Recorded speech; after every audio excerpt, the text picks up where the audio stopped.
What's going on, y'all? So, for people wanna know, this dash, you must know it's a dasher. Honda Prelude. This is specifically a '93 Honda Prelude with that mile is not correct. The speedometer been broke for a while. That's one of the reasons why I took the motor out. But the mileage has been broke for a while, so that's why I took the motor out. Today I'm gonna replacing this. The ignition. I'm gonna be removing it so I can have a spare one. So when I do get rid of this car, I can always have a spare.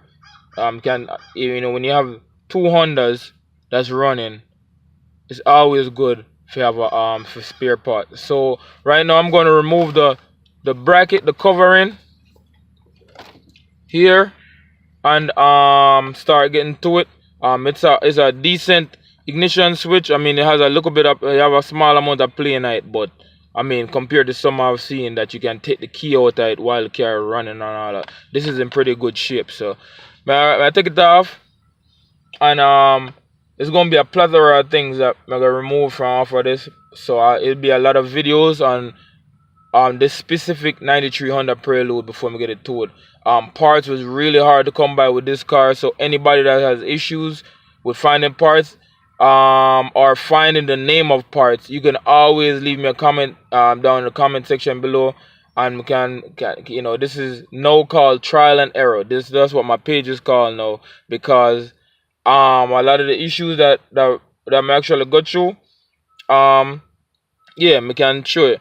So, and I also remove the clutch pedal. As you can see, it's only the gas and the brakes. So anybody need a clutch pedal to do a manual swap or whatever, have a clutch pedal feed. So yeah, may I start remove this, and while I'm in them, I might remove these, cause these and the other one over here, because it's always good to have spare Honda parts. And the good thing about with Honda is you can almost always mix and match the parts. So I'm pretty sure these will work on the Honda card and the ignition switch. And I also want to remove the rack and pinion, so it might be a video on that. And there's some rear suspension parts that I also want to do. So let me get cracking on this, and then yeah. So start by removing this here, and I think most of these screws already come out now. Yeah. So it shouldn't be too hard to take out, because I think most of the screw them already out. Let me see. Yeah, that one already out. That one already out. That one. Yeah. We still have a screw here. So you want to get all the screws them out of the plastic covering of the car, so that we can pop the covering off. And please make sure you hold on to these screws, because they will be coming in handy someday down the road, and stuff like that. Let me see if there's any more screws. It's a little bit chuck up in here, a little tight of a fit, but yeah, there's a couple more screws. So remove this one here. One. Yeah, please hold on to these screws, because you never know you need them till you actually need them. So bam, lower this thing down. Take this out. Yep, that's another screw. When you pull down where the thing to move the steering wheel up and down, there's another screw under there. Like I said, it was missing a few screws, so that made it easier. Pop this out.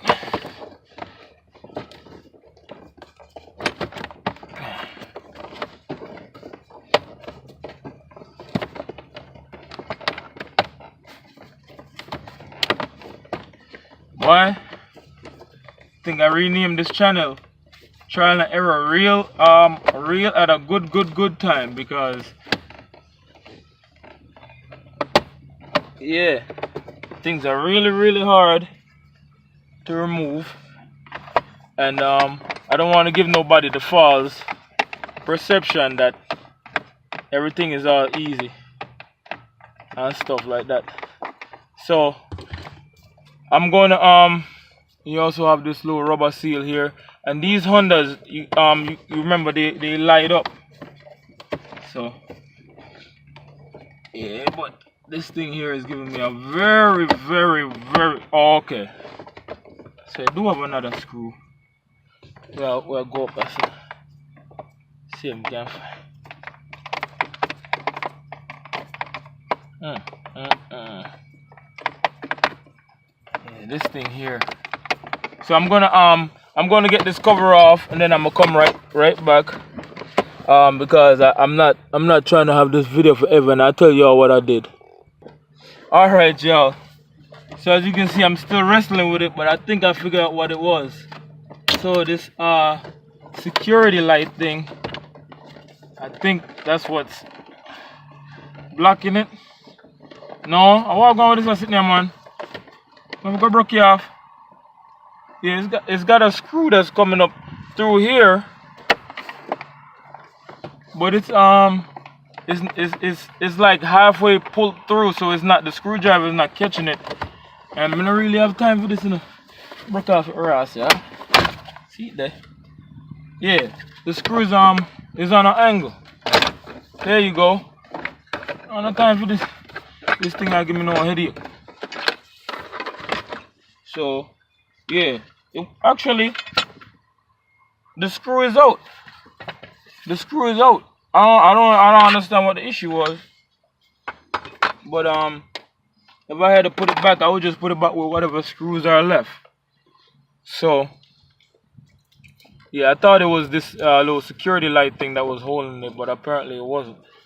So I'm gonna get these little what's the name? The signal indicators out the way. This screw here, screw up top here, to remove it from the steering wheel assembly. And why? I don't make get that screw here. Yeah, cause the whole thing I move. Let me see if we can put this on an angle. There you go. Oh, you just turn the steering wheel. Ha. Just turn the steering wheel to get to the screw. Oh, that's funny. Yeah. Take out the screw. Now you get this out, and then I'll come right back once I get that out and ready to remove the cylinder. Alright, as you can see, I've gotten the two signals loosened up here and here. I'm not going to tell you how to take this one out, but as you can see, I had the kind of I actually broke mine trying to pry it off, so I'm not sure what was holding it in. My main focus was making sure I saved this, because I'm gonna need this here. But as far as where it bolts up, I have changed it on the wagon before. I don't know why it was so hard, but all the bolts were out. It just wouldn't come off for some reason. All the screws, it just has a very it has 1, 2 screws, and it should have slide right out. But anyways, I'm gonna disconnect these and the other one, and I'm gonna put those to the side, and then I'll come back and get to the actual cylinder. Alright, y'all, so now that I've gotten the two the turn signal and the wiper signal out the way, these two, I'll label those later.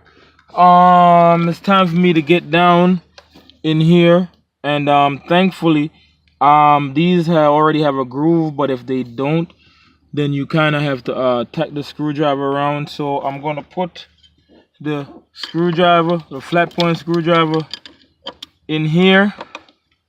Might have to get a smaller end screwdriver and kind of tap it and work it my way around. And same thing for this other screw over here. It's 2 screws. Let me move this thing out the way. Here, just tap it anti-clockwise and remove these screws and disconnect all the connections under here that's holding it in. But I'll deal with that aspect of things when I get to it. So let me get a smaller screwdriver and come back. Flathead screwdriver. Alright, y'all. So I went out and got a few different tip screwdrivers.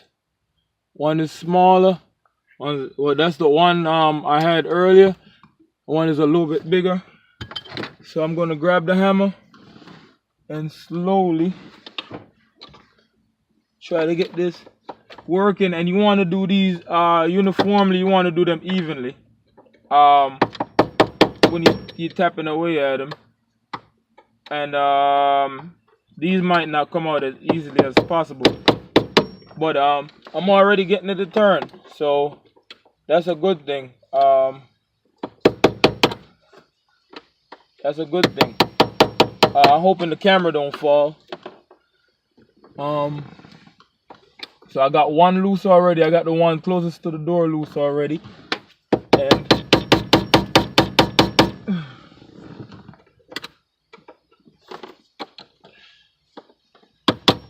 got this one loose too. So now this is where I said having the take this camera down, having the slit in there comes in handy, because you can just turn it. Most of them don't have the little groove cut in there already, so it makes it easy once you break them loose to just turn it like a regular Phillips head screwdriver or flathead screwdriver. Just work them out evenly. So and here it's getting a little tight ass. So yeah, sorry my accent goes back and forth, but I'm trying my best to appeal to everyone. Unfortunately, I don't speak Spanish, which would be good. Building back my YouTube base, last page I have, man, it was doing pretty good, but at the time I didn't know it was doing pretty good. Sometimes you just take things for granted, I guess. So this is a restart, and yeah, this is this. So you see the C cap here, and you want to kind of hold on to those bolts. So I'm gonna put this over here, and here it goes here.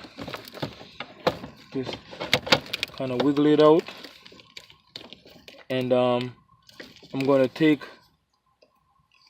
the take these off, and take the little light out, the little blue light, and there's a connection for this, which I'm gonna find. So I'm gonna completely disassemble it. This is, I did one for my station wagon a while back because the ignition thing was just messed up. It was hell to turn the key. So that's why I know how important it is to have a spare one here. So I'm gonna get back on this and fully take it out, and I'll show you guys. Okay, so just a quick note. This connector here that is closest to the key, you have to follow the wire, and it goes up underneath the dash. So do not cut the wire. The connector sits under the dash, and as you can see, I had to take some of the components off, and you just disconnect it right here and take it out. So with the 3 screws removed, take it off the back, and that is it. This is how you remove ignition solenoid from a 93 Honda Prelude. Like, share, and subscribe, y'all. One love. Stay up, stay blessed.